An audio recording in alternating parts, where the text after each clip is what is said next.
Hello, welcome to A Few Minutes with Esther.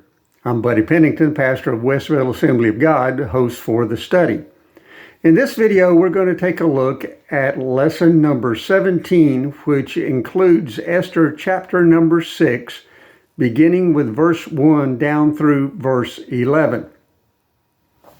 Now, in this portion of our study, Haman has decided to kill Mordecai. And he's going to go ask the king for his permission to do that. On the night that he prepares to go do that, the king was unable to sleep and called for some of his attendants to read the chronicles of what his life had been over the past few years. While they were reading the record to him, they encountered the story of where Mordecai had warned the king about the two eunuchs who were attempting to assassinate him.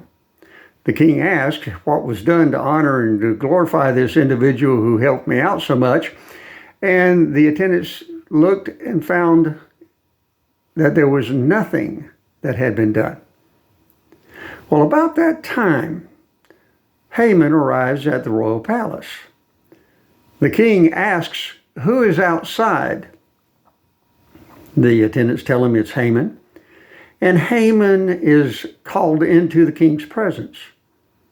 The king presents a situation to Haman.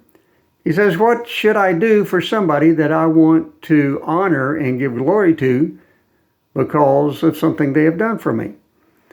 Now, Haman's ego got in the way here, and he thought that the king had to have been talking about him, because he could not imagine anybody else who was as popular and influential with the king than he was. So Haman says, "You should dress him in one of your royal robes, put a crown on his head, put him on one of your horses, and have one of your princes lead him through the city, crying out before him, 'This is what the king does for anyone that he wants to honor and give glory to.'"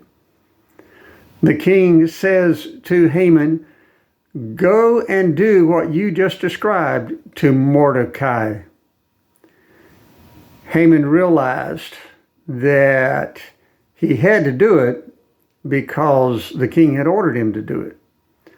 So he got a robe, got the horse, got the crown, located Mordecai, put him on the horse, robed in the royal attire, and walked before him through the town, declaring, "This is what the king does for somebody that he wants to honor and give glory to." Now let's pause right here for just a moment. Mordecai had saved the king's life essentially by sending a warning through Esther about the two eunuchs that were going to assassinate him. Mordecai had done a good deed to the king. He had not received any reward for doing that good deed. It was not until later that the reward came to him. I want to encourage you about something. Do not necessarily look for your good deeds to be rewarded immediately after you do them. There are some cases in which we do good deeds, and it may be weeks, months, perhaps even years before the good deeds receive any reward whatsoever. And I want to caution you, don't do good deeds just to get a reward, even if it is down the road. We do good deeds because we are demonstrating the love of God that exists in our lives. We're not doing it for the reward. We're doing it to demonstrate the goodness of God. I want to encourage you, continue to do your good deeds. Eventually you will be rewarded for them, sometimes in this life. But every time you do a good deed, it's recorded in heaven. And one day, whether you're rewarded here or not, you will be rewarded in heaven for all the good that you have done. It's my hope that these studies will be a blessing to you. Allow me to encourage you to visit our Facebook page, which is Westville AG at 2513 Cypress Street. If you have any prayer requests or questions, please leave them in the comment section following this video.